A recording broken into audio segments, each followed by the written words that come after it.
Hare Krishna viewers, your RJ is here. Viewers, 7 October 2025 Lakshmi Purnima হতে শুরু হচ্ছে এক অত্যন্ত পবিত্র ব্রত অনুষ্ঠান কার্তিক দামোদর ব্রত। চলবে প্রায় 1 মাস, 5 নভেম্বর কার্তিক পূর্ণিমা পর্যন্ত। ভিউয়ার্স, কখনোই এই ভেবে ব্রত অনুষ্ঠান করা উচিত নয় যে এর ফলে আমি অনেক পুণ্য অর্জন করব বা আমার পাপ ও ক্ষয় হবে। যদিও শাস্ত্রে বিভিন্ন জায়গায় ব্রত আদি পালনে অনেক পুণ্য অর্জনের কথা বলা হয়েছে। ব্রতের ফলে শত সহস্র বাজপেয় যজ্ঞের পুণ্য অর্জনের কথা বলা হয়েছে, শত সহস্র অশ্বমেধ যজ্ঞ করার সমপরিমাণ পুণ্য অর্জনের কথা বলা হয়েছে। পাহাড় সমান স্বর্ণমুদ্রা দানে যে পুণ্য অর্জন হয় তার সমপরিমাণ পুণ্য অর্জনের কথা বলা হয়েছে। কিন্তু ভিউয়ার্স, একটা কথা স্মরণ রাখা অবশ্যই কর্তব্য। শাস্ত্রে বলা হয়েছে অবশ্যমেব ভক্তব্যম কৃতম কর্ম শুভাশুভম, অর্থাৎ শুভ বা অশুভ কৃতকর্মের ফল অবশ্যই আমাদের ভোগ করতে হবে। Every action has reaction. তো এই ভেবে ব্রত অনুষ্ঠান করা উচিত যে এই ব্রতর ফলে আমি উৎকৃষ্ট সেই ভগবত ভক্তি লাভ করতে পারবো, মানসিক শুদ্ধতা আনতে পারবো, একনিষ্ঠতা আনতে পারবো, সাংসারিক অবাঞ্ছিত মোহমায়া থেকে নিজেকে দূরে রাখতে পারবো। আর এর ফলস্বরূপ আমরা নিজেকে জাগতিক সৎকার্যে নিয়োজিত করতে পারবো। মাসের মধ্যে অত্যন্ত পবিত্র একটি মাস এই দামোদর মাস, কারণ এই সময়েই পরমেশ্বর ভগবান শ্রীকৃষ্ণ দামোদর লীলা করেছিলেন। এই দামোদর মাসের প্রতিদিন ব্রাহ্ম মুহূর্তে স্নান কার্য সম্পাদন করে সেই দামোদর ভগবানের শ্রীচরণে দীপদান করার ফলে যে কী পরিমাণ ভগবত ভক্তির সঞ্চার হয় তা কেই বা বর্ণনা করতে পারে। এই ভক্তি কেবল ব্রতকারীরাই উপলব্ধি করতে পারেন। তারপর তো আবার সন্ধ্যাকালে দীপদান রয়েছেই। স্কন্দপুরাণে ব্রহ্মাজি বলছেন, কার্তিকঃ খলু বৈ মাসঃ সর্বমাসেষু চ উত্তমঃ পুণ্যানাম পরমম পুণ্যম পাবনানাম চ পাবনম, অর্থাৎ ইহা সত্য যে কার্তিক মাস সকল মাসের মধ্যে শ্রেষ্ঠ, পুণ্যের মধ্যে পরম পুণ্যের এবং পবিত্রতার মধ্যে সর্বাধিক পবিত্র। এছাড়াও হরিভক্তি বিলাস, পদ্মপুরাণ, বিষ্ণুপুরাণ আদিতেও কার্তিক মাসের মাহাত্ম্য, গুরুত্ব এবং শ্রেষ্ঠতার বর্ণনা করা হয়েছে।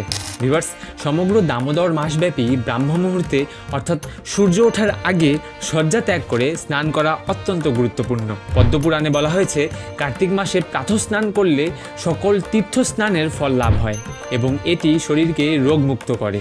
প্রাতঃস্নান শেষে তুলসী দেবীকে জলদান এবং পূজন করতে হয়। শালগ্রাম শিলা অথবা শ্রী নারায়ণ অথবা শ্রী দামোদরের চিত্রপটে পূজা করতে হয় এবং দীপদান করতে হয়। দীপদানের সময় ঘৃত বা তিলের তেলযুক্ত প্রদীপ দ্বারা ভক্তি সহকারে দামোদর ভগবানের চরণে 4 বার, নাভিদেশে 2 বার, মুখমণ্ডলে 3 বার এবং সর্ব অঙ্গে 7 বার দেখাতে হয় এবং সেই প্রদীপ ঘড়ির কাঁটা যেদিকে ঘোরে সেদিকে ঘুরিয়ে আরতি করতে হয়। প্রদীপ যদি মাটির হয় তাহলে তা একবারই ব্যবহারযোগ্য। এই দীপদান দামোদর ব্রতের সবচেয়ে গুরুত্বপূর্ণ কর্ম। প্রতিদিন সকালে অথবা সন্ধ্যায় অথবা উভয় সময়েই ভগবান দামোদরের বিগ্রহে বা চিত্রপটের উদ্দেশ্যে ঘৃতপ্রদীপ নিবেদন করা কর্তব্য। শাস্ত্রীয় বিধান অনুসারে দীপদানের এই ঘৃতপ্রদীপ শ্রী দামোদরের চরণে প্রজ্বলনের মাধ্যমে হৃদয় থেকে সমস্ত খারাপ চিন্তা ও প্রবৃত্তি দূর হয়ে যায়।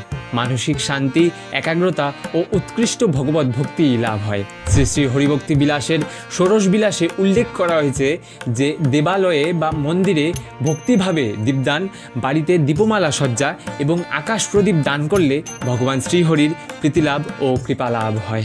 ব্রত চলাকালীন সময়ে অবশ্যই আমাদের ক্রোধ, লোভ, হিংসা আদির থেকে দূরে থাকতে হবে এবং হরে কৃষ্ণ মহামন্ত্রের জপ করতে হবে। প্রতিদিন দামোদর অষ্টকম, শ্রীমদ্ ভাগবত পাঠ ও শ্রবণ করতে হবে। বিশেষ করে শ্রী ঠাকুরের দামোদর লীলা পাঠ বা শ্রবণ করা অতি মাহাত্ম্যপূর্ণ এবং এই কার্তিক মাসে বৈষ্ণব সঙ্গে শ্রী ঠাকুরের কীর্তন করলে উৎকৃষ্ট ভগবত ভক্তি লাভ হয়। এই দামোদর মাসে আমিষ আহার সম্পূর্ণরূপে বর্জন করতে হবে। শ্রী শ্রী হরিভক্তি বিলাসে বিস্তারিতভাবে বলা হয়েছে যে এই মাসে আমাদের কি কি খাদ্য বর্জন করা উচিত। যারা আমিষ আহার করেন তাদের এই দামোদর মাসে আমিষ আহার সম্পূর্ণরূপে বর্জন করতে হবে। এছাড়াও সকলের মাসকলাই, বরবটি, শিম, কলমি শাক, পটল, বেগুন, তিলের তেল বর্জন করতে হবে। আর যারা এই সময় অতি কঠোরভাবে ব্রত পালন করবেন তাদের হবিষ্যান্ন গ্রহণ করতে হয়। হবিষ্যান্ন বিধি অনুসারে হবিষ্যান্ন ব্রত পালনকারীদের দিনে 1 বার বা 2 বার সূর্য উদয়ের পরে এবং সূর্য উদয়ের আগে হবিষ্যান্ন গ্রহণ করতে হয়।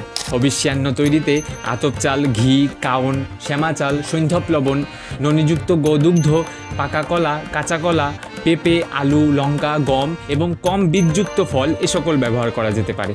ভিউয়ার্স, যদি কোনো প্রশ্ন বা জিজ্ঞাসা থাকে তাহলে অবশ্যই কমেন্ট করতে পারেন, রিপ্লাইয়ে শাস্ত্র সিদ্ধান্ত তুলে ধরা হবে। আসুন আমরা সকলে এই অতি পবিত্র দামোদর মাসটি হরিকথা শ্রবণ, কীর্তন এবং চিন্তনের মাধ্যমে কাটাই। সাবস্ক্রাইব করে সাথেই থাকুন। হরে কৃষ্ণা, জয় শ্রী দামোদর, জয় শ্রী হরি।